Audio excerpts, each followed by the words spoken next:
My name is Siegfried Woeber. I'm Caucasus Projects Manager of the British peace organization Conciliation Resources, which today, supported by the European Union, is organizing this event. As you have seen, we start our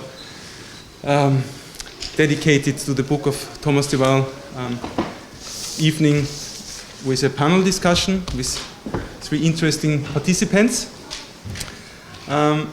Conciliation Resources, to give a short overview, has been working in the South Caucasus for more than a decade, in particular in the Nagorny Karabakh context. And we are trying to include marginalized people, people who have not a strong voice, into the peace process, as well as we are trying to produce new food for thought, new analysis, and also challenge narratives. That is why we decided to support the new edition of the Russian version of Black Garden, Tom de Waal's masterpiece on Nagorny Karabakh. And that is also why we decided to not only have a book presentation today, but also discuss the current state of affairs around Nagorny Karabakh and to have a photo exhibition in accompaniment, which you will later on see as well. Our participants in the discussion, which we propose obviously to hold in English, are Thomas de Waal, the author of the book I had mentioned. He's a well-acknowledged journalist, political analyst, and currently works for the Carnegie Endowment in Washington. Welcome, Tom. To my left is Mr. Tabib Huseynov. He's one of the leading Azerbaijani experts on the Nagorno-Karabakh context. He has for many years worked in this field for the International Crisis Group, and at the moment is director for the Caucasus program of Saferworld, a British NGO. And Mr. Tatul Hakobyan, a famous journalist in Armenia. He works as analyst for CivilNet and for Civilitas, a think tank. He's also author of a number of books dedicated to Nagorno-Karabakh and Armenian-Turkish relations. We propose to have a few entrance questions, which I will post, and later on open up the discussion to everyone here. Well, Tom, your book was written actually in 2003, and you published in 2003, yes. Yeah, and you decided to make a new edition, a follow-up, 10 years after. So my question would be, what has changed in the last 10 years, and what are the new conclusions that you are drawing in the new edition? Right. Thank you very much, Siegfried. I'm very glad to be here, and here in Tbilisi, and I look forward to discussing the new edition of the book, and I'm also very glad to be with Tatul and Tabib. Yes, indeed, I guess did I expect that there would be a new edition of the book. I actually did the research for this book in the year 2000, by the way, I'm speaking English, but если вы хотите задавать вопрос по-русски, я отвечу по-русски, and if you ask a question in English, I will answer in English. I'm sure the same is true of Tabib and Tatul. The research was done in the year 2000, and then the book came out in 2003, and we decided with my publisher that it was time to update the book, because it still seems to be a valuable source in English about the Karabakh conflict. I think no one else, it seems, was crazy enough to want to spend so much time on both sides of the conflict to write another book. I think the only comparable book is actually by Tatul on my right, on the book Black and Green. Or was it Green and Black? I always forget. Green and Black, I think, which is an excellent and a very, very interesting book. But of course, for obvious reasons, Tatul doesn't have access to the Azerbaijani side like I do. What's changed in the last 10 years? Well, I think the main thing that's changed is it's the conflict I described at the beginning of the book is a kind of Soviet conflict and a post-Soviet conflict. Let's not forget that this conflict was the first in the Soviet Union in the Gorbachev period. It started in 1988 when things were still quiet in Georgia and the Baltics. It was the first conflict, so it was very much a conflict of Soviet times, of Soviet political dispute, and then of Soviet weapons when it started in 91. So the conflict I'm describing as a kind of low technology conflict between two Soviet republics, really, with Karabakh obviously in the middle. What's changed in the last decade is that Armenia and Azerbaijan have become full, proper states. Obviously, they still have their problems. Armenia is still very dependent on Russia, but they are still two strong, full, independent states. The conflict has become a conflict between two states. It's no longer a post-Soviet conflict. I think that's the main thing. First thing to say. The second thing to say is Azerbaijan, that I visited in 1995, its GDP, I think, was something like $3 or $4 billion.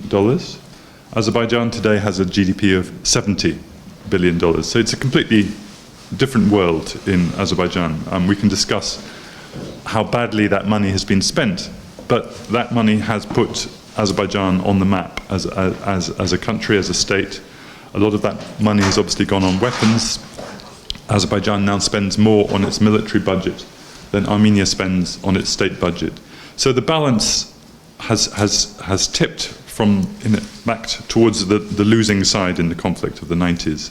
I would say the chief reason why Azerbaijan lost the conflict of the 90s was that Azerbaijan wasn't really a proper state. It didn't have a proper army. The Armenians were much better organized in that period. Azerbaijan is now, in many ways, a stronger state than Armenia, but of course it's still the losing side in the conflict. So this is the paradox that we have. And we also see this, I see this in Washington, there's an on the informational side. The Armenian side was much stronger in the 90s, and now the Azerbaijani side is spending a lot of money on PR, on information. You travel on the metro in Washington, D.C., and you see a poster about Khojali, which is quite incredible. But, you know, everything changes in that respect, but nothing changes in the sense that on the ground, I think the conflict is still basically the same conflict about the same issues, and the main unresolved issue, the status of Karabakh. So everything has sort of changed in the international context, and yet the core of the problem is one that everyone knew right from the beginning in February 1988. This is the paradox. It's the status of Karabakh, which is still the core of the conflict. So that in a few words is kind of my update on the last 10 years. Thank you. Before I ask Tabib to give his viewpoint, I would also welcome our colleague Mikheil Mirziashvili, and we have to involve you more in our round because we are happy to have a Georgian expert to join us. Mikheil has long-term experience in civil society work in the Caucasus. He's one of the co-founders of Studio Ray in Tbilisi. For many years worked for the Open Society Foundation, and in the last years he was coordinating the so-called Black Sea Peacebuilding Network, which is an initiative of Martti Ahtisaari's crisis management initiative in Helsinki. Hello, Mikheil. Tabib, what is your viewpoint on the situation? Why are we at the point that we are now? Thank you very much, Sergei. Well, first of all, I'm very pleased to see the room so full. It really means that there is a big interest to the Karabakh conflict. There is a big interest to Tom's book, the new edited version of the book, and it's a pleasure. So I can see people, Georgians, Armenians, Azerbaijanis in this room, and that basically gives me a hope that people are still interested. And as long as we are interested in this conflict, or rather in its resolution, there is always a hope. But what has changed in the last 10 or even 20 years, I would say? We've been talking about the conflict yesterday as part of the PNK discussions. I also said one thing that I want to repeat here, that unfortunately, if we look back to 20 years since the ceasefire has been agreed between the sides, not much has been changed. Armenians and Azerbaijanis are still locked in a vicious cycle of conflict. They cannot really find a common platform around which the moderate voices of Armenians and Azerbaijanis will be able to unite. There is a very strong ongoing information warfare between Armenian and Azerbaijani states, Armenian and Azerbaijani diasporas, and Armenian and Azerbaijani public in general. Internet is one of the main battlefields, unfortunately, for this information warfare. And many young people, instead of talking to each other and trying to understand each other, they actually get infused with that hatred that comes from both sides. And in a way, I would say that conversation that is ongoing on internet, in many international also avenues, it does not really facilitate building relations and building trust between the sides, but rather it helps build knowledge of the conflict, which is good, but at the same time it also helps them to build argumentation and to basically come up with more and more sophisticated ways of battling with each other on an informational side. And this is unfortunate because, again, 20 years, I have to stress again, is a long time, and I personally wouldn't want to leave this conflict to the future generations, to my children, to the generation that comes after us. But at the same time, when we look at the situation on the ground, we see that the arms race is ongoing, information warfare is ongoing, occupation is ongoing, the discourses on both sides and antagonism on both sides is growing. And basically we see almost no light at the end of this tunnel at the moment. However, I don't want to be completely pessimistic. I think that during these 20 years, there's been some very modest achievements as well, both on the track 1 and track 2 levels. On track 2 levels, let me start with this one. Although the civil societies have largely failed, Armenian and Azerbaijani civil societies have largely failed to come up with a common vision and a common platform around which the moderate voices would unite. But still, we still have some small group of Armenians and Azerbaijanis who regularly meet with each other and who try to solve the conflict by discussion. Again, they have not reached any conclusion, any solution yet, and the civil society is not a panacea. The track 2 efforts cannot really substitute the peace process entirely. But still we have a common space, which is small but still existing, which allows Armenians and Azerbaijanis to come together. And over time, people have basically learned to talk about their differences in a civilized manner. On track 1 level, there is, as many of you may know, there is an ongoing discussions around the so-called basic principles or Madrid principles. And basically, these principles or modifications of them have been in discussion table ever since mid-2000s, at least since 2005 onwards. And fundamentally, this is the only proposal from the Minsk group so far which have not been rejected by either side of the conflict. So in a way, if you look at the past cycle of negotiations, there have been different proposals tabled by the OSCE Minsk group, but these proposals were rejected either by Armenian side or Azerbaijani side shortly afterwards. There's been no proposal that would be fundamentally acceptable to both sides. Whereas now we have a situation when Armenian and Azerbaijani parties, or let's say official Baku and official Yerevan, they actually say that they fundamentally and in principle agree to the basic principles. This is, I think, important. However, they also underline that the devil is in the details, and they are unable to bridge the gap between themselves when it comes to these details. So I think that the very fact that Armenian and Azerbaijani negotiators are not rejecting these principles basically gives a signal, it certainly gives a signal to me that fundamentally Armenians and Azerbaijanis can find a negotiated solution using these basic principles as a general framework.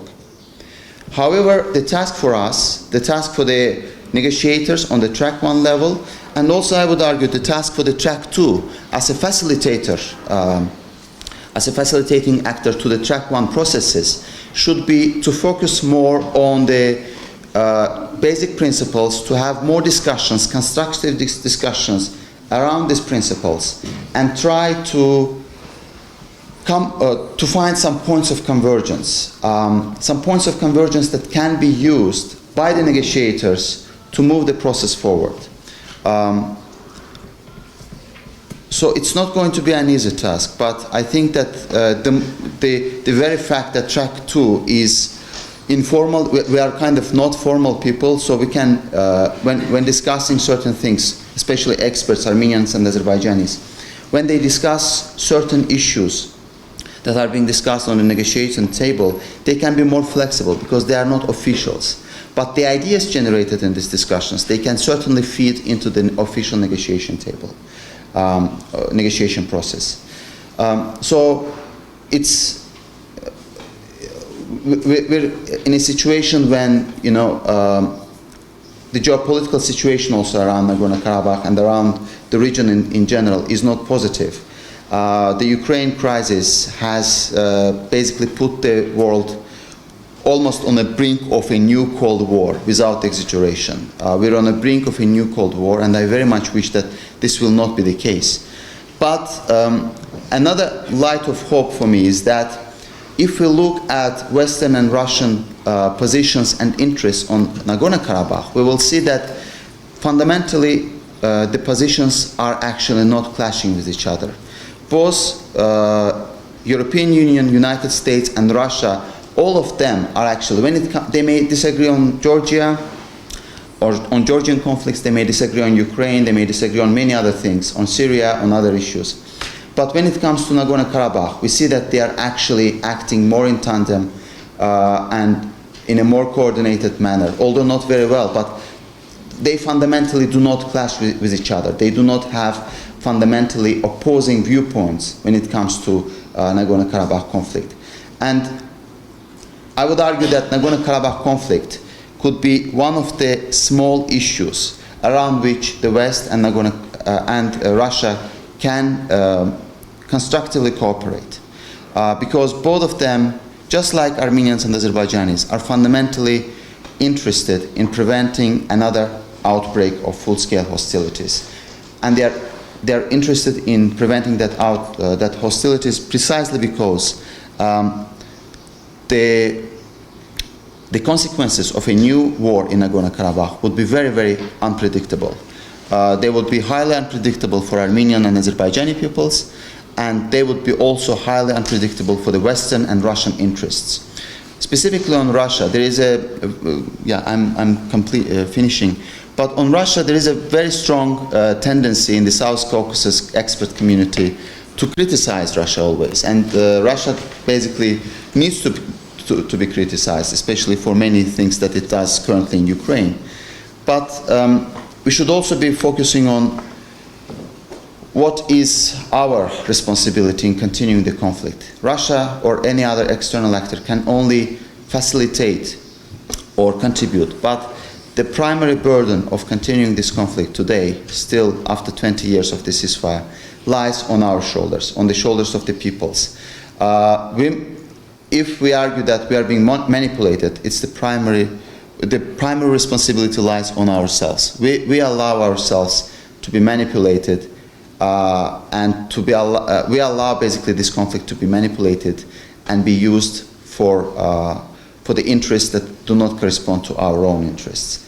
So the call from me to Armenians and Azerbaijanis is really, let's understand that we're not going to leave this region. Armenians and Azerbaijanis, we're destined to live together, and we need to find a modus vivendi, a way to live in Nagorno-Karabakh peacefully, in Nagorno-Karabakh, in Armenia, in Azerbaijan, peacefully. Otherwise, we're just condemning ourselves to live just like Arabs and Israelis and continuing this conflict for generations. Do we really, we need to ask ourselves a straightforward question. Do we need to replicate that Middle Eastern experience in our region? Or do we want to move forward?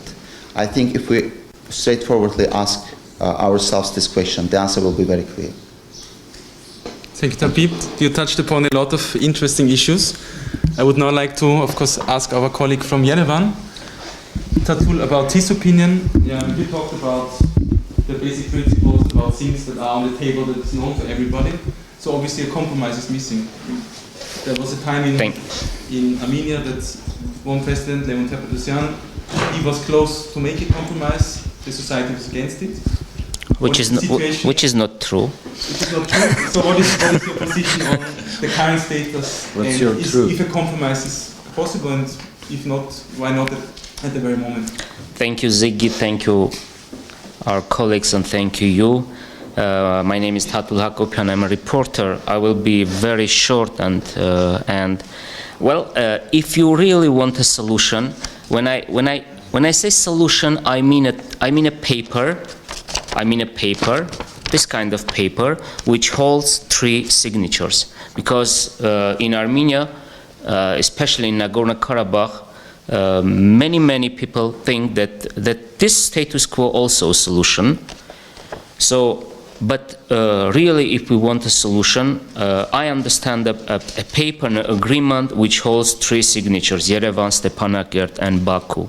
So, if the mediators, the Minsk group co-chairs, international community wants to know that Armenians and Azerbaijanis are ready for compromises, that Armenians and Azerbaijanis are ready to pay a price for a peace, they should ask 2 simple, very simple questions to Armenians and Azerbaijanis. First, they should ask Mr. Ilham Aliyev, are you ready in some way to recognize that Nagorny Karabakh plus a corridor with a certain width will no longer be part of Azerbaijan? If Mr. Aliyev will say, yes, I am ready, the negotiators should find a way to present it to Azerbaijani public. Then, if Mr. Aliyev says, yes, we are ready, that solution, then they should ask Armenian and Nagorny Karabakh authorities, or Serge Sargsyan and Bako Sahakyan, that Mr. Aliyev is ready for this kind of compromises. But from the other hand, are you ready to withdraw from the territories around Nagorny Karabakh? And if Armenians say yes, then that means that the parties involved are ready for compromises. So, Tabib, my colleague Tabib, touched upon Madrid principles. Yes, that principles worked out back to 2004 during the first meeting in Prague, that first called Prague process, then Madrid, that now updated Madrid. Well, there are 14, 15 points, articles in that document, and the main 6 are now obvious. We all know that. But the problem is that the devil is in details. How in a way to solve the problem of status quo and referendum. As you know, the Madrid document has 4, let us say, 4 main principles that are in that draft paper. First one is the status of Nagorny Karabakh. Well, as you know, for Armenians and Nagorny Karabakh, Armenians' status means that Nagorny Karabakh will never be part of Azerbaijan.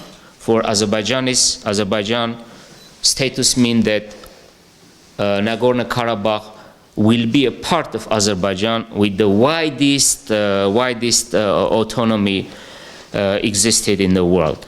This is the first. This is the main conflicting article, conflicting point. And in that document, in Madrid document, I think that in a way the mediators try to, in some way, to reconcile these two contradicting principles: principle of self-determination and territorial integrity. There are also important issues in that document, like territories, refugees, security, communication. And now the parties are the Madrid or updated Madrid document lays on the table, but as I said, the devil is in details. Coming back to my understanding, what kind of ways we can what kind of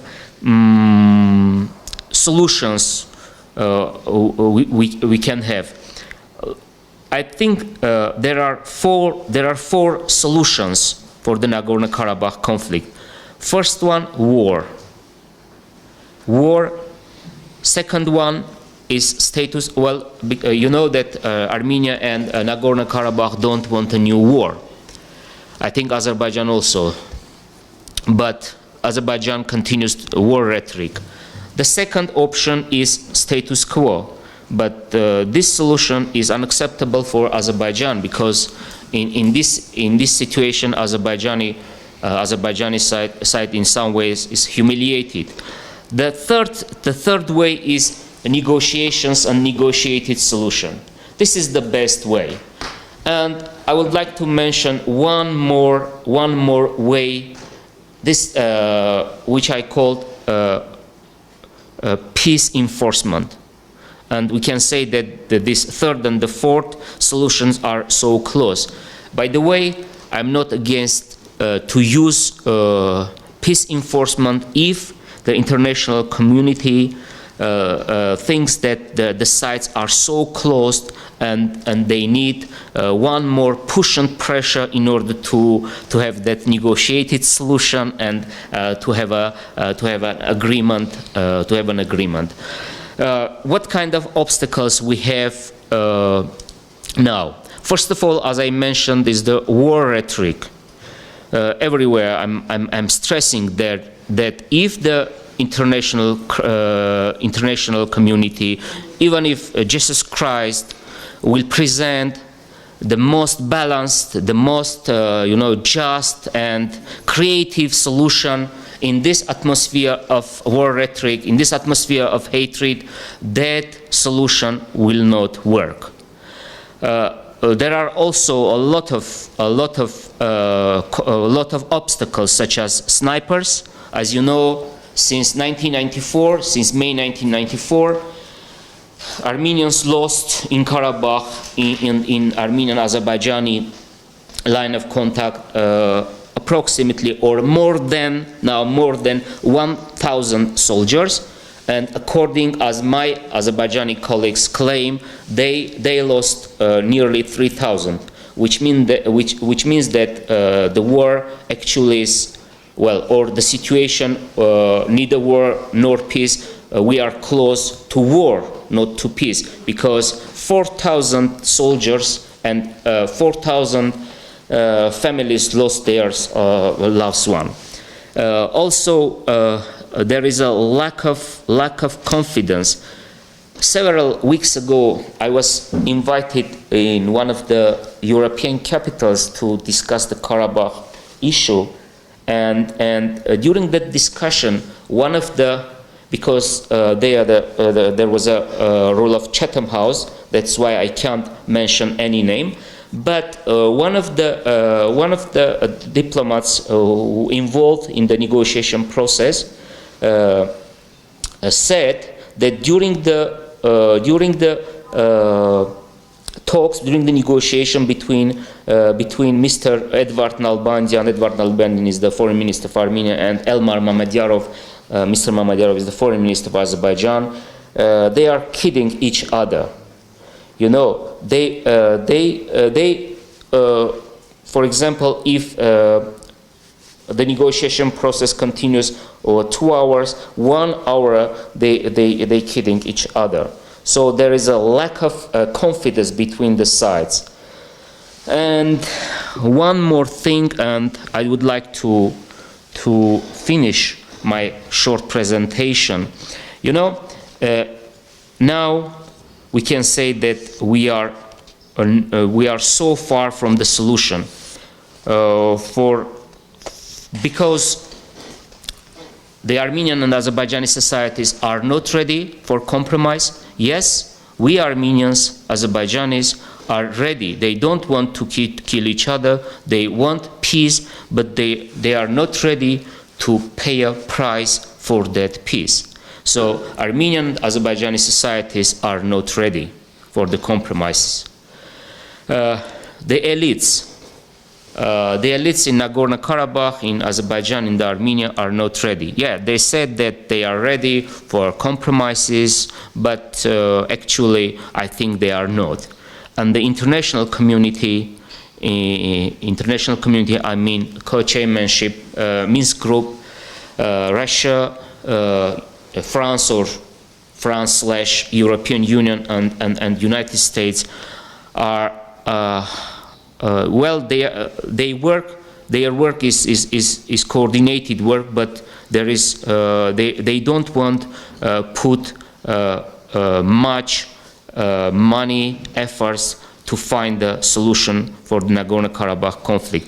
I do believe that the Armenians and Azerbaijanis should find the solution. I think that Americans, Europeans and Russians are not the doctors and they can't heal us. But from the other hand, the support of international community is very important. And because of lack of this, international support, because elites are not ready and because societies are not ready, I can't say that in the near future we'll have a solution.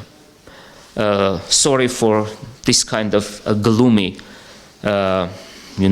finishing, but this is the reality. Thank you, Tatul.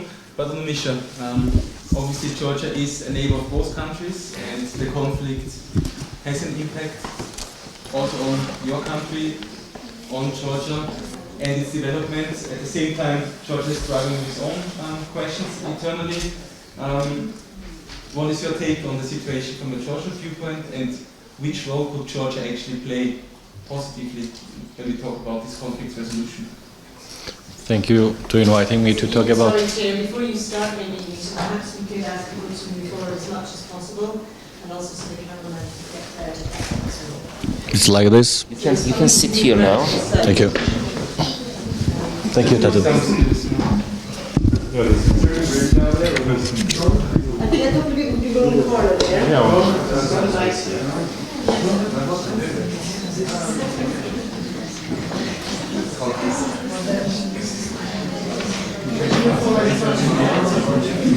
Yeah, there's some spaces here. There's a chair. There's one chair. Two, actually.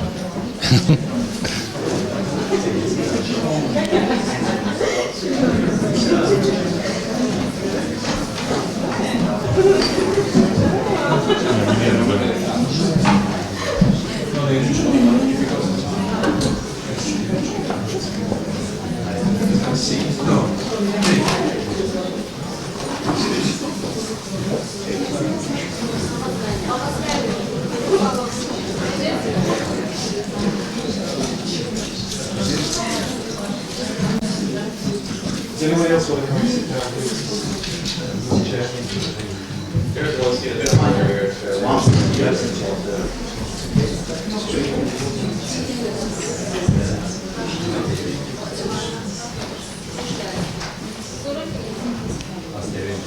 For the people that could not hear everything, it's also being recorded and will be online in the next few days. So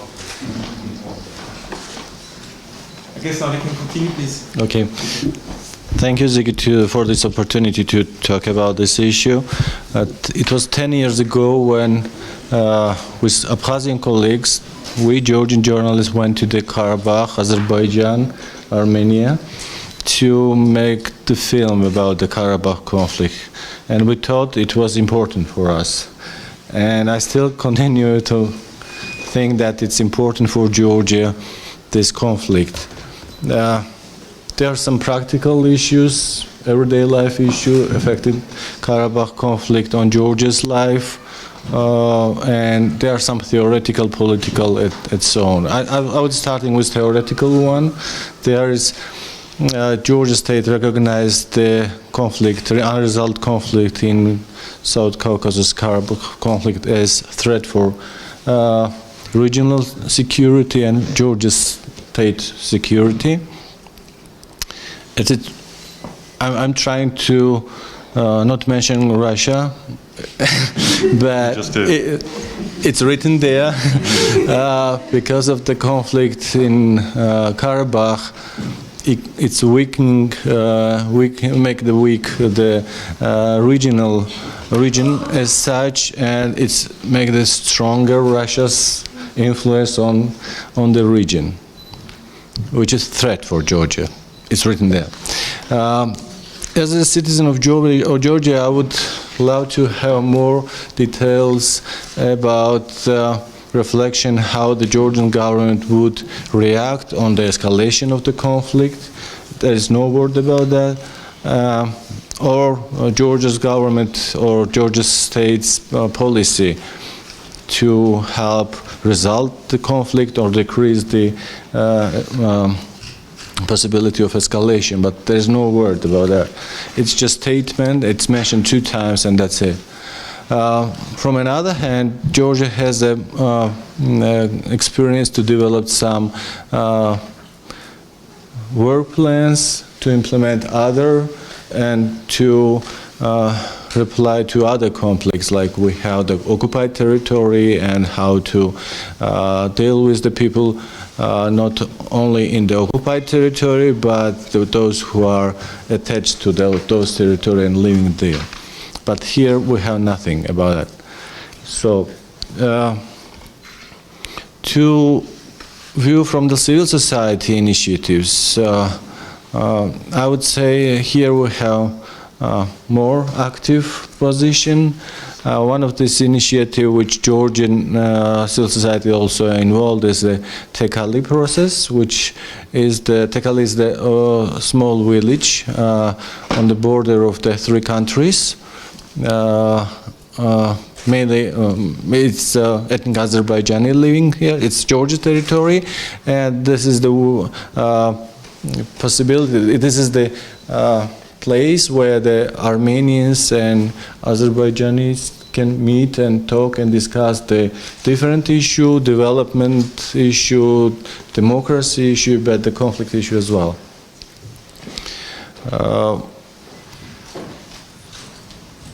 Unresolved conflict also affected everyday life. I mentioned that the everyday life of Georgian citizens, and one of the examples is that like ethnic Armenian citizens of Georgia, they are limited to visit Azerbaijan because of ethnicity, unfortunately. I don't think that ethnic Azerbaijani citizens of Georgia, they are comfortable to visit Armenia as well. So it means that we have the barriers that not help the regional cooperation, business development, and so on. And one of the issues which is really dangerous citizens of Georgia is the situation on the border. As you know, the front line between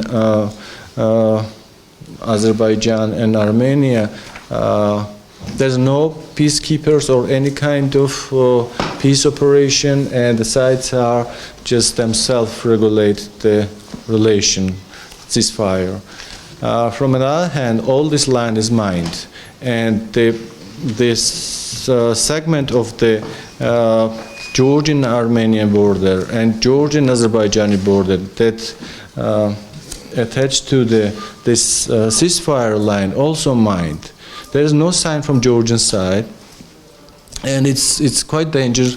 The locals are They know that it's mined, but there's no sign. They only know that it's dangerous to go that field. There were cases when some explosion was with the any cows and so on. But we have problem on that terms because Georgia as a country, it's not interesting to have this minefield.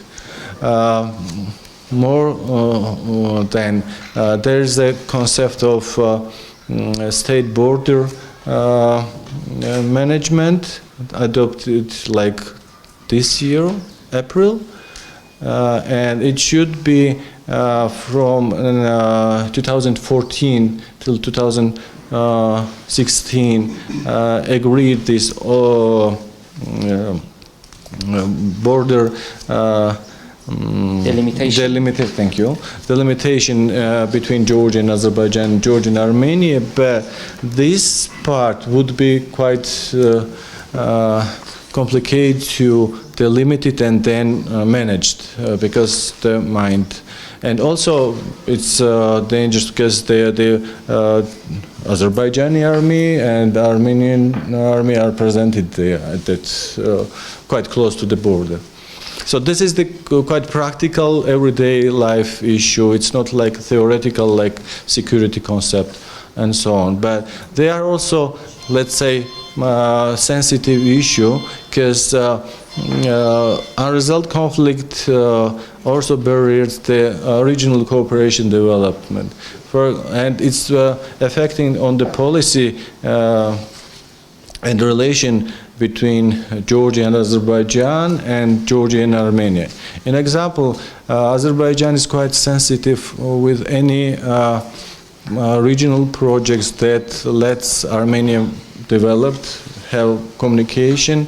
I would remind you the reaction of the Azerbaijani politicians when the Georgian minister stated that about the possibility to renovate the railway which comes from Black Sea coast side to the Georgia from Russia.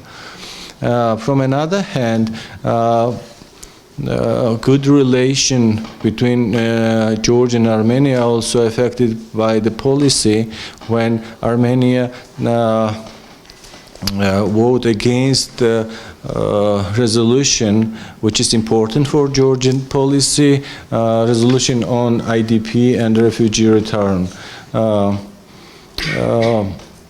Of course, there's no direct problem. There is no direct policy of Armenia against returning of refugees from Abkhazia and IDPs from Abkhazia and South Ossetia. They have nothing to against it, but because of the Charter number 8 in this resolution, which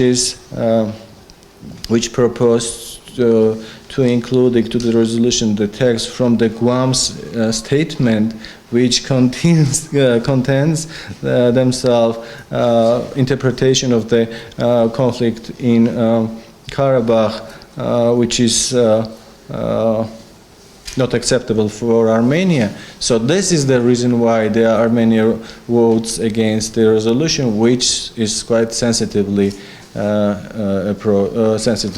received in Georgia. So it's not theoretical things, it's also practical that the unresolved conflict in Karabakh affects on policy and everyday life in Georgia.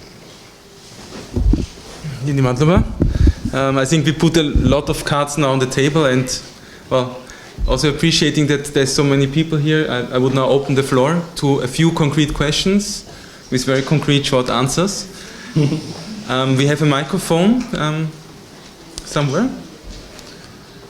So, okay. I see 1, 2, 3 hands. Okay, let's then start with you, sir. My name is Ravshan. I'm from the Ministry of Foreign Affairs of Azerbaijan.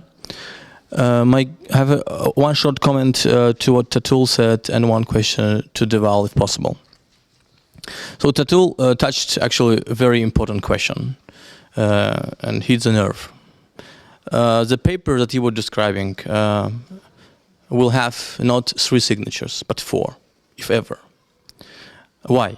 Because it is known that There are two sides in the conflict, Armenia and Azerbaijan.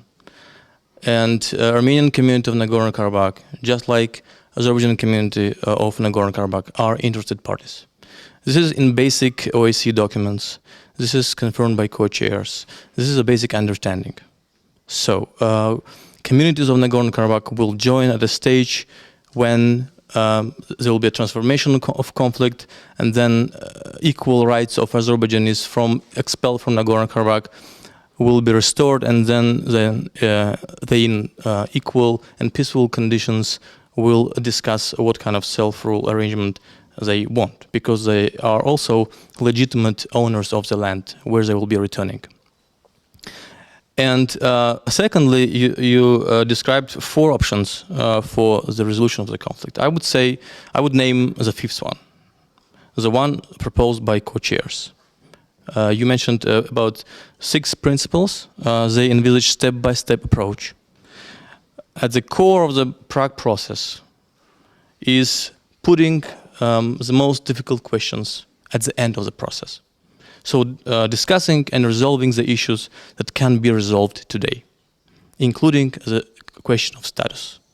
Because you cannot discuss status when you have occupation, when you have troops on the ground from Armenia, when you have thousands of people expelled from Nagorno Karabakh, still being IDPs.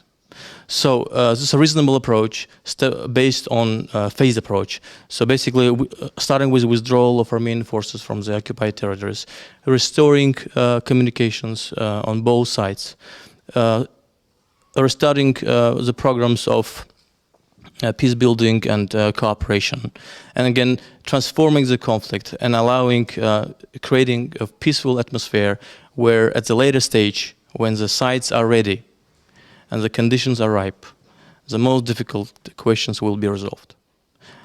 Anything short of that will be undoable, and that's obvious to everybody. So let's not deceive ourselves. Okay, the reason why the peace process failed at this stage and dormant, let's be honest, is exactly because at some point in Kazan, let's name it, Armenia changed the whole approach to the conflict settlement that was designed in Prague, meaning to discuss the question of status and other difficult issues at the end of the road, not in the beginning.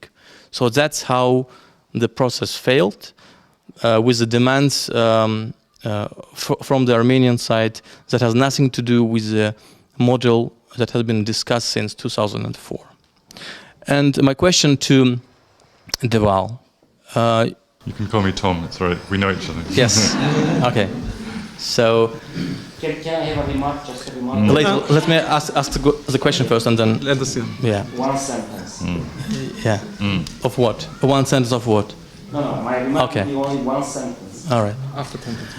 So the question is about inflammatory rhetoric. Everybody here and Tatul also said about the rhetoric, and actually somehow they mean only Azerbaijan when say so, whereas you should take a look into the context of the rhetoric of continuing occupation of the territories of Azerbaijan.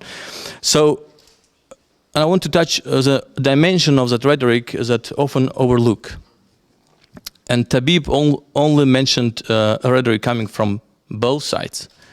But Tabib, for some reason, did not mention that there's also a rhetoric coming from third side. And that's journalists, experts who write and say comments about the conflict. For example, I want to take the question of the book that you're about to present. One of the passages there is about the famous interview that you took from Serge Sarkisyan, where he explains why they did Khojaly and how they did it. And then you, after years, you said that quotes in research papers, in the press, have been taken out of context, and that you will return to the question only with supporting the context as you put it. So, and I have a question. So, do you mean that what Khojaly can be understood if taken in the context. When you write in your articles about Ramil Safarov case, I don't remember you saying that we need to look into Ramil Safarov case in the context, because he was also IDP whose relatives have been killed as a result of the war. So that's also can be inflammatory rhetoric. And when, for example, you invite separatists from Nagorno Karabakh to Washington and hold a conference, a meeting in Carnegie, without inviting at least a representative of embassy of Azerbaijan, that can be also be considered an action that leads to statements that we have to do in the wake of those meetings that exclude Azerbaijan.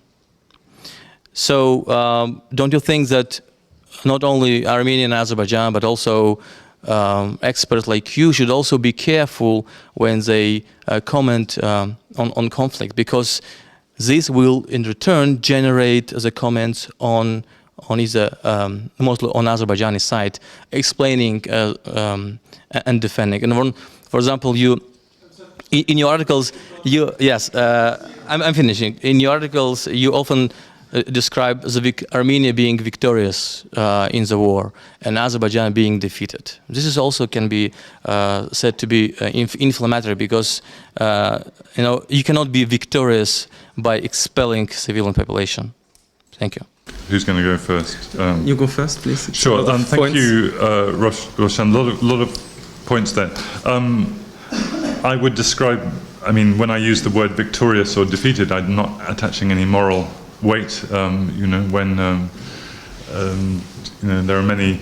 I would say, for example, the ISIS has just been victorious in the town of Mosul in Iraq. It doesn't mean that I attach any moral weight to that victory. It's just a fact of the battlefield.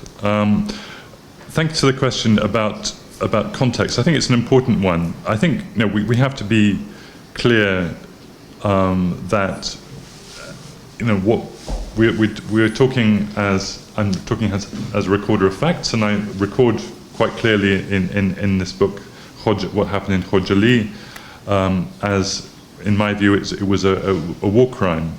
When I talk about context, we are, as analysts, we need to understand why these things happen. To understand is very different from to excuse, and so, and I, in the famous interview I did with Serge Sarkisian, he maybe spoke a bit more than he wanted to, but when he gave his explanation. But I think it's important to see that, and of course the Armenian conception was that they were under siege and they broke out of the siege and they wanted to show something in Khojaly, which they did in a horrible way.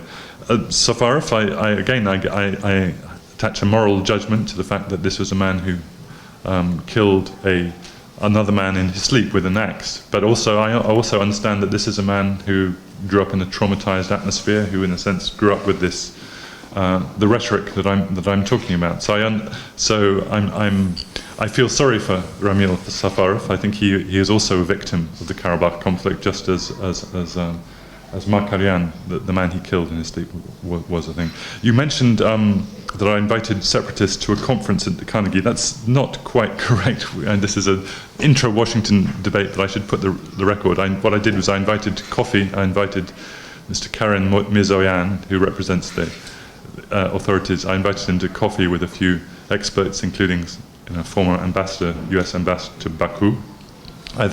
This was a private meeting with some American experts. I then offered to local Azerbaijanis if they also wanted to come to a separate meeting with him. They would also be welcome, but they didn't take up that offer. And as an analyst, again, it's important we do not take a stand. We meet everyone who is involved. We meet Abkhaz, we meet Ossetians. I also had them under the roof of Carnegie, and I'd be very happy to also invite Karabakh Azerbaijanis, and maybe you can help me to have Karabakh Azerbaijanis under my roof as well. I'd be very happy to see them.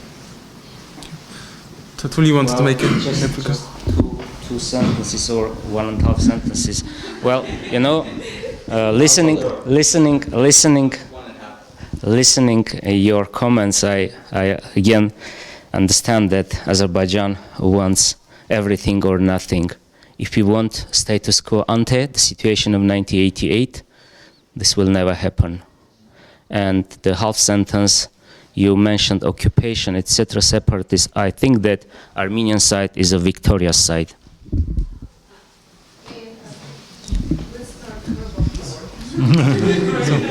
So we had already some people before. I also would like to remind you we have not that much time left. People sitting here are also not officials. It's a number of experts, people with an opinion, with a strong opinion maybe. And maybe, well, we had you behind you. My name is Arsen Kharatyan, former Voice of America Armenian service journalist, just moved here in Tbilisi 3 months ago. And I'm actually very much used to hearing our Azerbaijani colleagues using every forum to very much one-sidedly present the realities. And I'm not going to use this time to do that. Just quick remark on what was said. If we're talking about sequence of events based on the principles that are being discussed, I think CMB's confidence building measures are an important part of it, and withdrawing the snipers would be maybe a good sign to continue anything to discuss. If you want, if you're suggesting Karabakh and Karabakhis to live within the Azerbaijan, you may probably stop shooting them a little bit, and so they might think twice before they continue defending themselves. However, I will try to have a constructive question because I see a very distinct panel sitting here, very good colleagues who have been working on this, and I think sincerely trying to do stuff. 2 questions. Considering the Armenia-Turkey failed protocol process, can we say that decoupling Turkey-Armenia relationships from Nagorno Karabakh and Armenian-Azerbaijani relationships is disingenuous, or maybe ineffective? And my second question is about of course, the possibility of the renewed military action. Is there any mechanism in the world that can prevent Azerbaijan from starting a war if it wanted to tomorrow? Good evening. My name is Dominik Zagara. I am project coordinator for Caucasian House. I'm interested in regionalization processes in the Caucasus. My question is about the role of Russia in the Caucasus. We know that Armenia pledged to join the customs union, and de facto Nagorno Karabakh will become the part of the free customs zone. I'm interested, I would like to direct my question to Mr. Hakobyan and Mr. Huseynov. Do you see this development as destabilizing, or maybe on the contrary, it's a chance for a new peace settlement, like a kind of Pax Russica, similar to EU policies of Pax Europea in the Balkans? Thank you.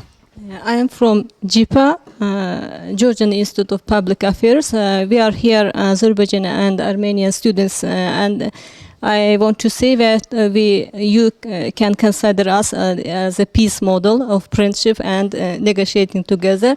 And I have 2 questions to Mr. Hakobyan. You started your solutions with war, and you end your speech with war words also. I want to ask you how you consider in this case to be a winner if Azerbaijan military budget is higher, more than 10 times than Armenian. I have a second question that about periodically we read articles about Syrian refugees we settle in Nagorno Karabakh. Armenian, yes. And how it affects peace negotiations. Actually, I hate this kind of atmosphere now we have, but anyway, I should. Well, possibility of war. There are several factors which doesn't allow Azerbaijan to begin a new war. This is my understanding. First one is that Azerbaijan is not 100% is assured that during the new war he will win. Because when we are discussing the possibility of a new war, we should understand that there are, according to my understanding, there are 3 ways when change of status quo, when Armenia lose Nagorno Karabakh. The second option is that Armenia loses not only Nagorno Karabakh but also, let us say, Zangezur region, which is between Azerbaijan, or was between Azerbaijan and Nakhichevan. And the third option is that that Azerbaijani authorities using every podium to say that they lost 40% of their territory. So there are three options. The second is the geography.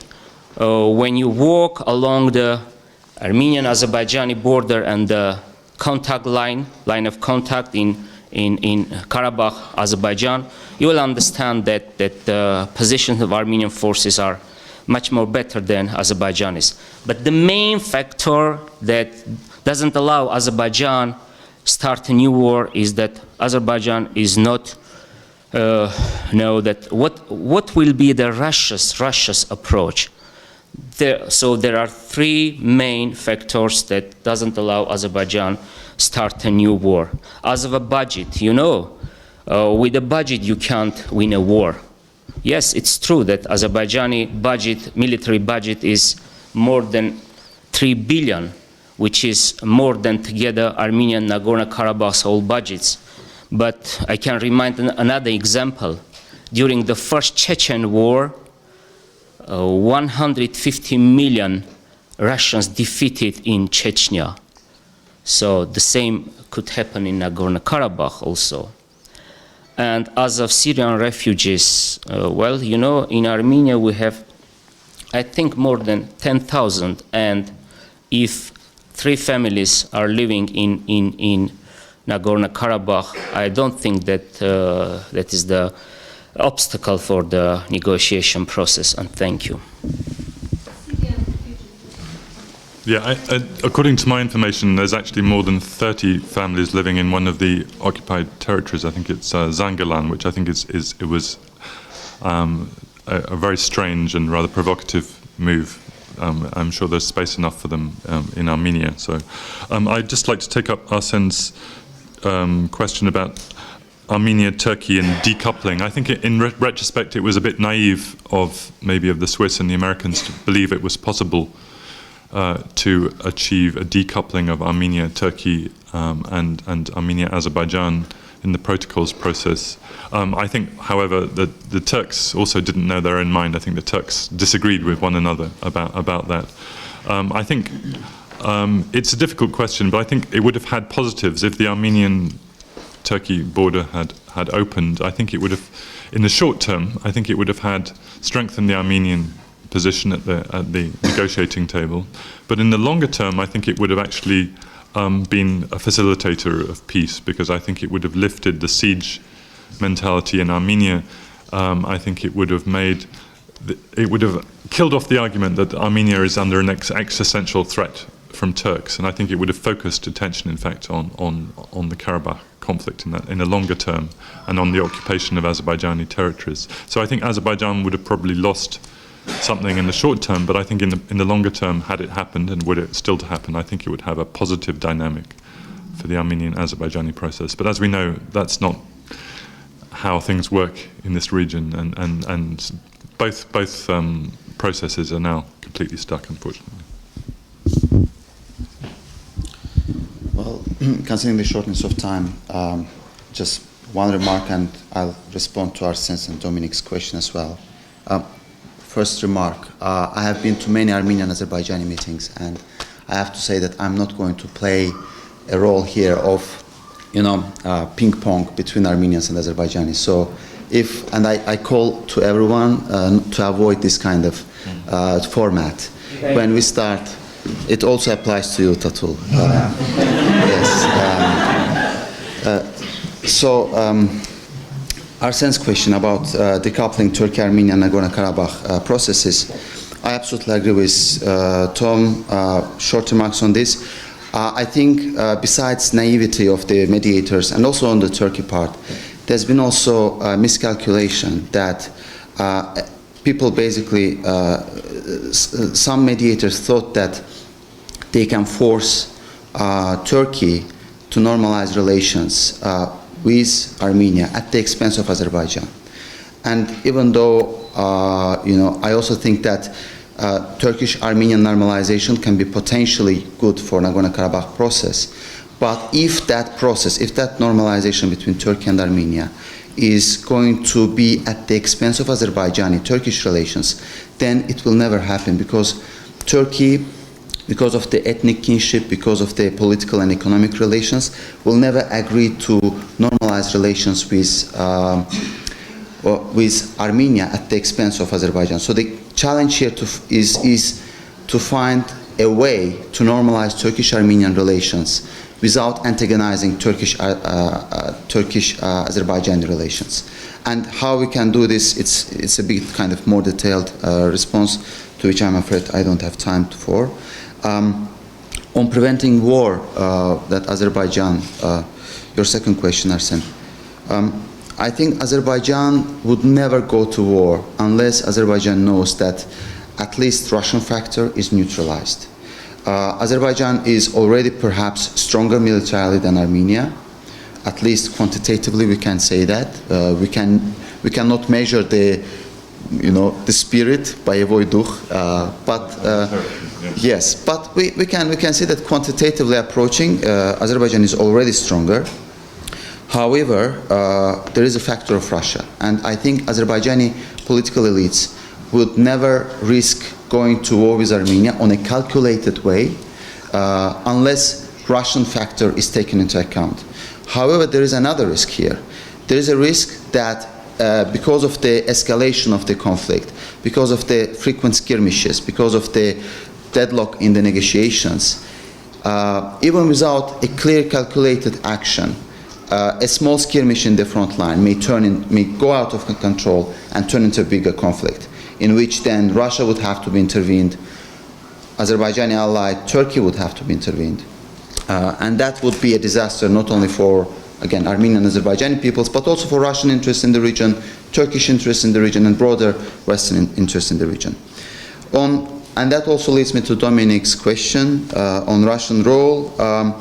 Russia, again, I'm not a Russia bashing person. I think, and maybe it's not a very popular thing to say in the Georgian audience, Georgian dominated audience, but if we look at the role of Russia, Russia is actually playing, there are lots of negative things, but also the only achievement that we have in the Nagorny Karabakh conflict so far, that's the ceasefire, has been brokered by Russia.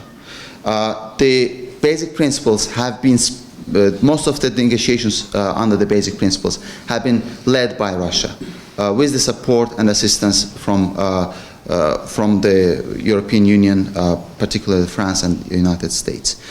So Russia is not always a negative factor when it comes to Nagorny Karabakh conflict. It was clearly a negative factor in Georgia, it was clearly a negative in Ukraine, but it's not always a negative factor, a negative player when it comes to Nagorny Karabakh context. As to customs union, we've heard this statement from President of Kazakhstan, Nazarbayev. Technically, Armenia is not going to enter into customs union together with Nagorny Karabakh, but they had similar questions when they were entering WTO. They entered technically WTO with as Republic of Armenia, but Nagorny Karabakh and adjacent territories are factically incorporated into Armenian political space. So I don't think that that will be a big. I don't think that it's an obstacle for Armenia or for Nagorny Karabakh Armenians. Definitely, Nagorny Karabakh, the product that is being made in Nagorny Karabakh will be labeled Armenia, made in Armenia, and will be sold in Russian market or in the Eurasian Union market. I don't think that it has a negative impact or positive impact. The only impact it has is that Russia incorporates Armenia more and more into its integrative structures. Armenia becomes more and more dependent on Russia. And I would say it's a conscious choice by Armenian political elites. Maybe Tatul would disagree with me, but it's a conscious choice because Armenia sees Russia as the primary security provider. And that's, as long as they consider Russia as a primary security provider, they will abide by Russian kind of initiatives. They will follow Russian initiatives and will be part of it. So that's kind of my answer to your question. My name is Levon Isakhanyan. I have a question with regard to the collision between the right to self-determination and the principle of territorial integrity in international public law. It is interesting, especially in the light of the ICJ International Court of Justice advisory opinion on Kosovo's unilateral declaration of independence. The International Court of Justice mentioned in its opinion that there is no any applicable international public law provision which limits declaration of independence by any part of any state. So I would like to ask you, Mr. De Waal, about your position with regard to this opinion of the International Court of Justice. I would like to comment, if it's allowed, very short comment on what was said with regard to Safarov case and the contextualization of Safarov case. Of course, you mentioned that one should contextualize when we are talking about specific case, and how do you imagine, and this is not the question only to you personally, but to the Azeri authorities in general, the Armenians living in the context of a state where if a soldier kills a sleeping Armenian, then he becomes a hero, and state, the whole nation supports him, and he is being given specific apartment and salary for 8 years, etc. And my last question, very short one. The representative of Azeri Ministry of Foreign Affairs mentioned that they are separatists and that this territory is under the Armenian occupation. Would you say the same with regard to Turkey, which has been occupying part of the European Union, the part of Cyprus state, since more than 20 years, 30 years? Thank you. I'm Mamuka Dolidze from Writers Union of Georgia and Tbilisi State University, professor of Tbilisi State University. I would like to remind you the opinion of Merab Mamardashvili, who told me that the globally Soviet pressure of ideological global pressure now changed its face, and instead of global conflicts, we have the conflicts between individuals, between individual groups and nations. So this conflict is the changing face of global Soviet pressure, ideological pressure.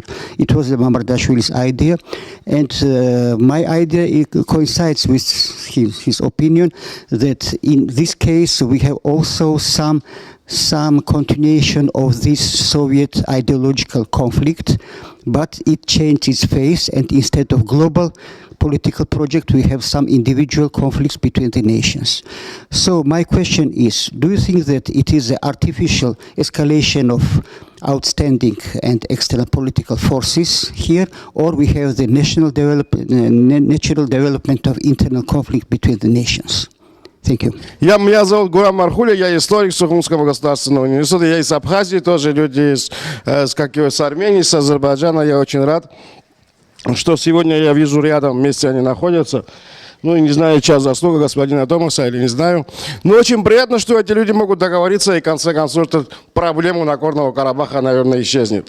Но я не думаю, что это вы решите, я не думаю, потому что в 1919 году тоже Англия была председателем конференции грузино-армянской. И Ларисская область сегодня находится в территории Армении. Вот как вы помогли нам тогда. Сейчас у меня один вопрос к вам. Вот вы написали книгу, там, «Черный сад», да? Я не понял причину. Вот. В чем причина войны в Карабахе? Армяне и азербайджанцы жили, да, вместе. Это этническая проблема или геополитическая? И как вы выйдете российская, да, как он знает? В конечном итоге, как этот вопрос вообще решится?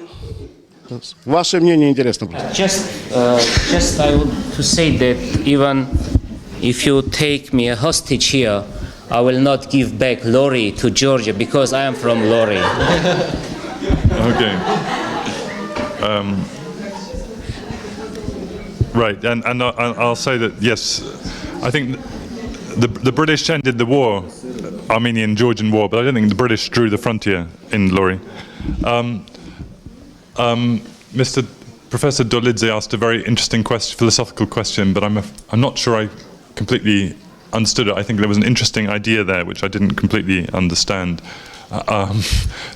Maybe we can talk afterwards. I do think you mentioned the Soviet ideology. I do think it's important to remember this was a conflict which began in Soviet times, and that a Soviet mentality, unfortunately, programmed the beginning of the conflict, in the sense that Soviet Armenians and Soviet Azerbaijanis didn't know how to talk to each other. They only knew how to talk to Moscow.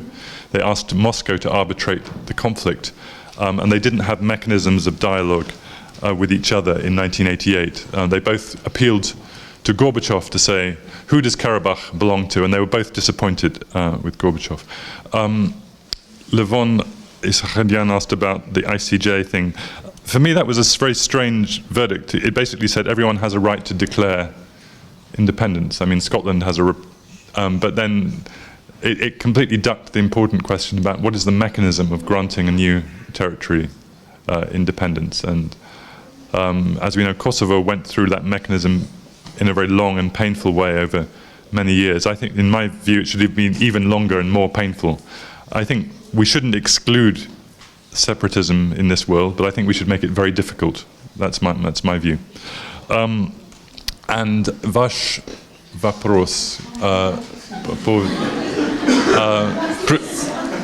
где он, вы еще здесь, да? Он Лори хотел.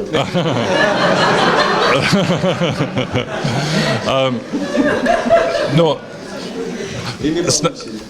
сначала хочу сказать, читайте книгу, вам будет интересно. Во-вторых, хочу сказать, что, конечно, это был конфликт, по которому воевали по этническому принципу, но это этнический принцип, это не коренный конфликт. Коренный конфликт в том, что заложена была проблема советской системы, что была автономная область в одной союзной республике, Азербайджан, которая имела сильно привязанность к другой союзной республике, Армении. Кстати, был второй случай в советской системе, назывался Крым, который недавно взорвался. И, значит, это проблема безопасности, что обе стороны чувствовали себя небезопасно в отношении друг к другу. Карабахские армяне в отношении Азербайджана, а Азербайджан в отношении внутри своей республики, этот очаг армян. Это вкратце причина, но, пожалуйста, читайте книгу.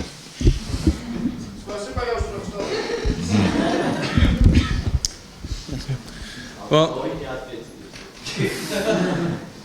thank you very much to the panelists for your time. Thank you, audience, for the debate. I would say it was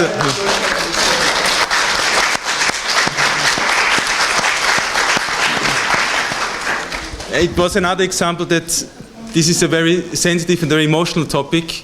I think we managed to accommodate this diversity of opinions somehow, and there's enough space to continue this, not only today, but, well, there will be more of these occasions, we hope.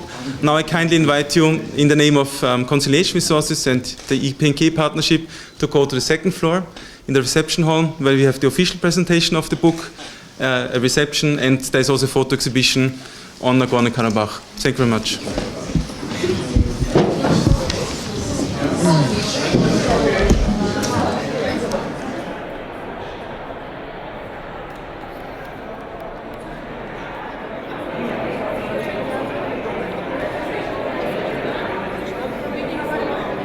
New edition in Russian of Tom de Waal's book, Black Garden. I would now kindly ask Tom to give us a few insights about this book, why he decided to publish it again. It was one of the initiatives of Conciliation Resources to support this second edition in Russian with a new introduction and conclusion, since we are interested in producing new ideas, creating fresh thought, and provoking and also challenging narratives. Tom, maybe despite this situation, you have to talk into both. I have to talk in. Good evening, everybody. I'm very glad to be here in the National Library in Tbilisi. And also, I'm glad to be surrounded by the photographs of these two gentlemen next to me who actually photographed the Karabakh conflict. I was not there during the actual conflict. I was only there after the conflict. And so I think it's important to be reminded of the human face of the conflict that you see in these pictures around you. I'm not going to take up too much time. I think we have maybe some more important things to do, to talk to each other and to celebrate a little. I'd like to thank Conciliation Resources for sponsoring the Russian edition of this book in an incredibly short time, in a new edition, which means that it can be accessible to more people, particularly in the region, who don't read in English. I think that's very important. I received, when the first edition came out in English and then in Russian, and then also in Armenian, Azeri, I received a lot of negative criticism, which was to be expected. This is a conflict which, for many people in the region, is a very kind of sacred issue. I was touching on their holy ground. That's to be understood. But I'm glad to say I also got some positive comments. I got letters. I even got one letter from Australia, which particularly touched me. It was from someone who came from Baku. He had a mixed Armenian Azerbaijani parentage. He'd had to flee his hometown, and he'd ended up in Australia. And he said, "Thank you for writing the book. My whole world was turned upside down by this conflict. My whole world was destroyed. I lost the Baku of my childhood.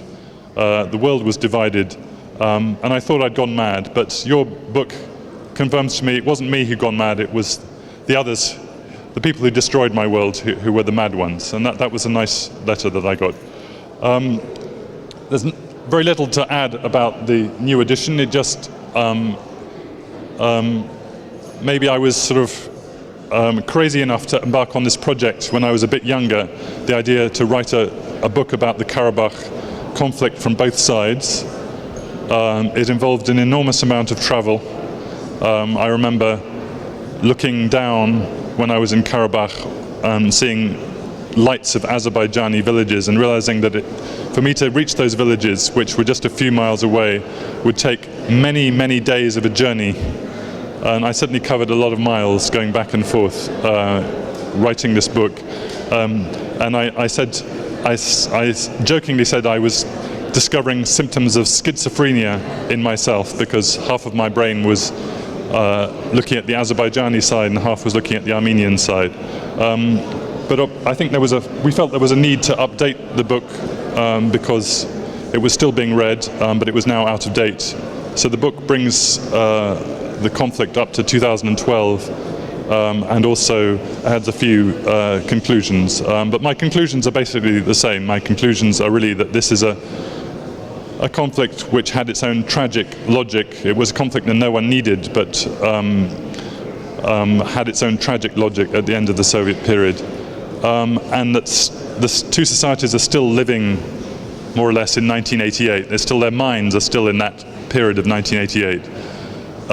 One day that mentality will change, and I think the day that mentality changes is maybe the day that we will begin to see real progress. I think for me, progress will begin when a psychological moment is reached. The psychological moment will be when the two sides decide that they can't defeat each other, that they cannot destroy each other, but they have an option to build something together. They have an option to be neighbors again, to try and build something in common and try and work together to solve this problem. We still haven't reached that psychological moment. It may not come for many years to come. It may be, hopefully not another 20 years, but it could even be more than that. But I do believe that moment will come sooner or later. And sooner or later this conflict will also become a historical conflict to be read about in schools and universities rather than lived every day by Armenians and Azerbaijanis.